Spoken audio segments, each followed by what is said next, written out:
इस सवाल में हमें एक मुसल्लस दिया गया है जिसके आर्बिट्रेरी कोऑर्डिनेट्स दिए गए हैं, यानी x और y दिए गए हैं, कोई नंबर हमें नहीं दिए गए हैं और हमें इसका रकबा निकालना है।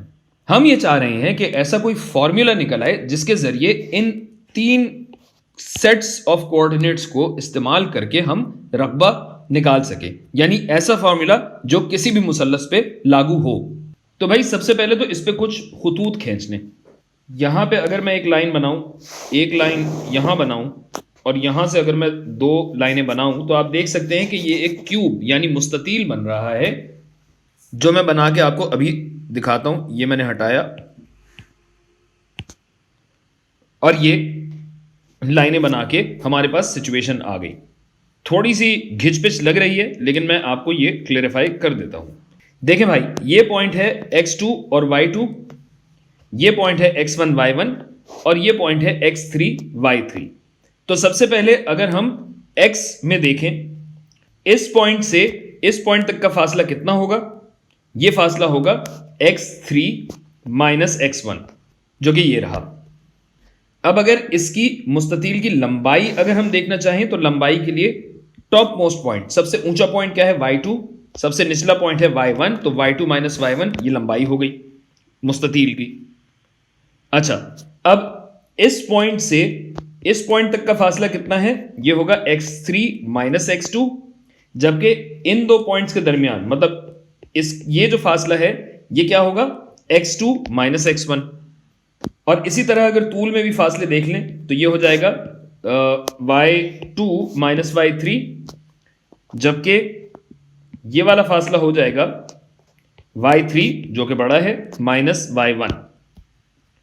अब इसको मैं थोड़ा सा छोटा कर दूं क्योंकि हमारा काम अच्छा खासा लंबा होने वाला है। तो भाई हमें यह पता है कि ये जो हमें मुस्ततील मिला है, रेक्टेंगल जो मिला है, इसके कुल एरिया में से हमें इस मुसल्लस का रकबा, इस मुसल्लस का रकबा और इस मुसल्लस का रकबा निकालना है। तो सबसे पहले हम इस मुस्ततील का एरिया निकाल लेते हैं, जो कि होगा ये चौड़ाई ज़रब ये लंबाई, x3 minus x1 ज़रब y2 minus y1। अब हम एक एक करके जो मुसल्लसीन हमारे पास हैं इनके रकबे इसमें से निकालेंगे। तो पहले रकबे निकाल लेते हैं और सब्ट्रैक्शन तफरीक हम बाद में कर लेंगे। तो ट्राइंगल 1 मैं इसको कहता हूं। एरिया ऑफ ट्राइंगल आप जानते हैं क्या होता है? हाफ ज़रब बेस, बेस इसकी x2 माइनस x1, लंबाई बेस ये रही, हाइट ये रही, लंबाई क्या थी? y2 minus y1। सही है। अच्छा, फिर आ जाइए ट्राइंगल 2 की जानिब। ट्राइंगल 2 हमारा ये रहा हरे में, हाफ बेस, इसको अगर मैं ये ले लूँ या हाइट ले लूँ, ज़ाहिर ज़रब दिए जाने हैं तो तरतीब का कोई एज सच असर नहीं होता। x3 माइनस x2 ज़रब लंबाई y2 माइनस y3,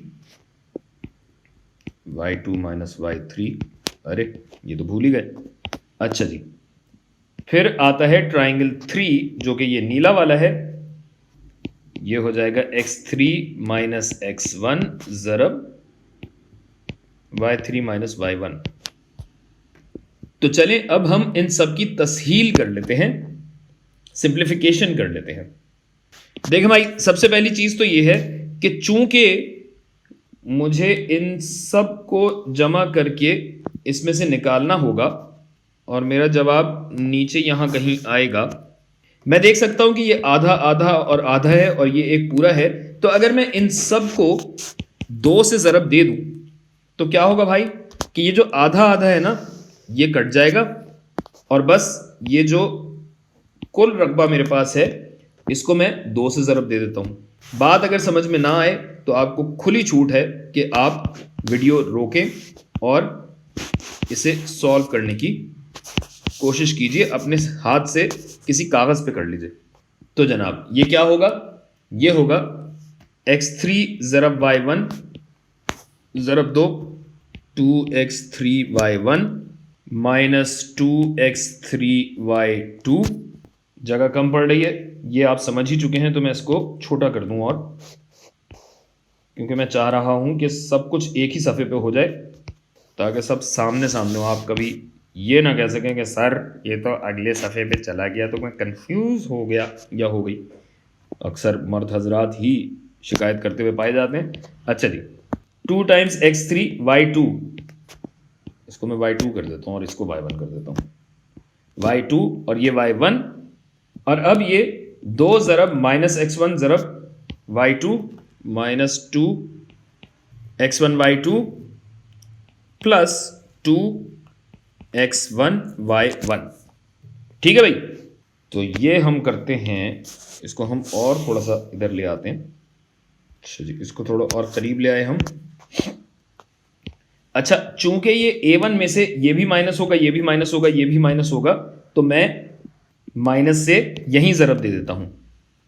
तो देखो भाई, ये हो जाएगा x2 y2, x2 ज़रब -y1 तो -x2 y1 -x1 y2 -x1 y2 और प्लस x1 y1।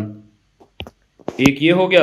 अब अगले पे आ जाए, थोड़ा सा जल्दी करने की कोशिश करते हैं। x3 y2, फिर x3 ज़रब -y3 तो -x3 y3 -x2 y2 plus x2 y3। और इसी तरह ये हो जाएगा x3 y3। अच्छा माफ़ कीजिएगा, ये सारी चीज़ जो है वो मनफी से भी ज़रब दी जा रही है।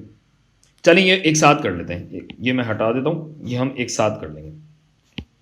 ओके, अभी नॉर्मली करते हैं। x3 y3 -x3 y1 -x1 y3 और प्लस x1 y1। हाँ जी, तो अब ये है कि ये चूंकि सब्ट्रैक्ट होनी है, तो इन सारों के साइन जो है वो फ्लिप हो जाएंगे।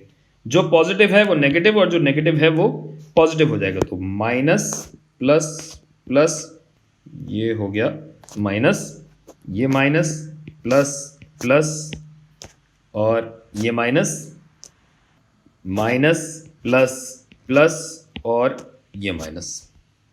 अच्छा अब देखिए भाई, तो भाई देखिए 2x3y2 और ये रहा -x3y2, यानी 2 यहां कट गया और x3y2 ये हट गया। और कहीं x3y2 नजर आ रहा है हमें? नहीं, हमें नहीं नजर आ रहा। अच्छा अब आ जाइए -2x3y1। x3y1 कहाँ है? x3y1 एक ये रहा और कहीं है x3y1 और कहीं नहीं है, यानी ये दो कट जाएगा। ठीक है भाई, x3y1 कट गया।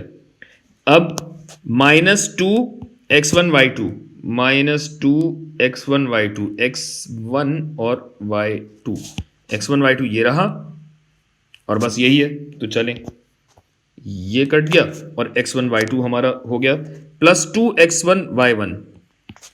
x1 y1 जो है, अब ये देखिए x1 y1 एक ये रहा और एक ये रहा, यानी 2x1 y1 ये हो जाएगा, -2x1 y1 ये हो जाएगा, यानी ये पूरा कट जाएगा, ये भी कट गया और ये भी कट गया। अच्छा और क्या बचा भाई? x2 y2 और कहीं नजर आ रहा है? बिल्कुल नजर आ रहा है, -x2 y2 plus x2 y2 ये रहा, तो ये कट गया। x2 y1 और कहीं नजर आ रहा है? x2 y1 हमें और कहीं नहीं नजर आ रहा, ये भी कट गया, ये भी कट गया, ये भी कट गया। x3 y3, ये plus x3 y3 minus x3 y3 सामने मुंह पे पड़ा हुआ है, तो ये कट गया। और इसके बाद हमारे पास और क्या बचता है? अब ज़रा हम देख लेते हैं। आंखें और कान खुले रखने हैं हमें, क्योंकि हमारे पास ये एक मसला मौजूद है कि ये परेशान कुन सी चीज़ बन रही है। अच्छा भाई, तो पहले मैंने ये लिया x3 y2 minus x3 y1 minus x1 y2 और बाकी तो कट गया था। इसके बाद मेरे पास बचता है plus x2 y1 minus x2 y3 plus x1 y3। सबसे पहले अगर मैं x1 को कॉमन लूं तो x1 मेरे पास बचता है -y2 प्लस y3, जो कि हो जाएगा y3 माइनस y2। इसकी हमें ज़रूरत नहीं है, ये मैंने यहां पे कर दिया। फिर मैं x2 को कॉमन लेता हूं, जो कि पीले में नहीं है वैसे, इसमें और इसमें है। तो x2 को कॉमन लेने से मेरे पास बचता है y1 माइनस y3, ये हो गया। फिर मैं अगर x3 को कॉमन लेता हूं तो x3 के बाद मेरे पास बचता है -y1 प्लस y3, जिसे मैं लिख सकता हूं y3 माइनस y1। और चूंकि मैंने यहां कैलकुलेशन में सब चीजों को डबल कर दिया था, जिसका मतलब यह है कि मुझे इसको आधा करना पड़ेगा। तो ये आधा हो गया और ये मेरे पास रकबा आएगा। और अब देखिए कि यहां पे मेरे पास एक तरतीब बन रही है। आधा तो मुझे करना है x1 बाकी दो y की तफरीक, फिर x2 ज़रब बाकी दो y की तफरीक, फिर x3 ज़रब बाकी दो y की तफरीक। अच्छा भाई, यहां पे एक गड़बड़ मैंने ये की है कि मैंने ये वाला x1 y3 की जगह, बेसिकली x3 की जगह मैंने y3 ले लिया था। इसको मैं सही कर देता हूं, कोई मसला नहीं है। यहां पे देखिए x3 के साथ ये दो चीज़ें जुड़ी हुई हैं, तो ये y2 माइनस y1 होगा। बहुत माजरत, गलती हो गई।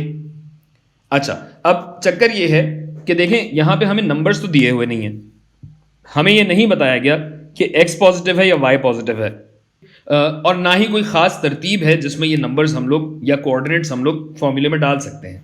तो बेसिकली अगर आपकी तरतीब आगे पीछे हो जाए, ऑर्डर आगे पीछे हो जाए, तो इस पूरी चीज़ का जवाब मनफी भी आ सकता है। लेकिन जाहिर है रकबा मनफी तो नहीं हो सकता ना, लिहाजा हम करते ये हैं कि ये जितनी भी कैलकुलेशन है इसकी हम एब्सोल्यूट वैल्यू यानी जो पॉजिटिव वैल्यू होगी वो हम लेंगे। तो दोबारा बताते चलूं, पहले का x कोऑर्डिनेट बकिया y कोऑर्डिनेट्स जमा दूसरा x कोऑर्डिनेट ज़रब y के कोऑर्डिनेट्स जो बकिया y कोऑर्डिनेट्स हैं, फिर तीसरा x का कोऑर्डिनेट और बाकी y के कोऑर्डिनेट्स, इन सब की एब्सोल्यूट वैल्यू, और इसका जब आधा हम लेंगे तो हमारे पास इस मुसल्लस का रकबा आ जाएगा।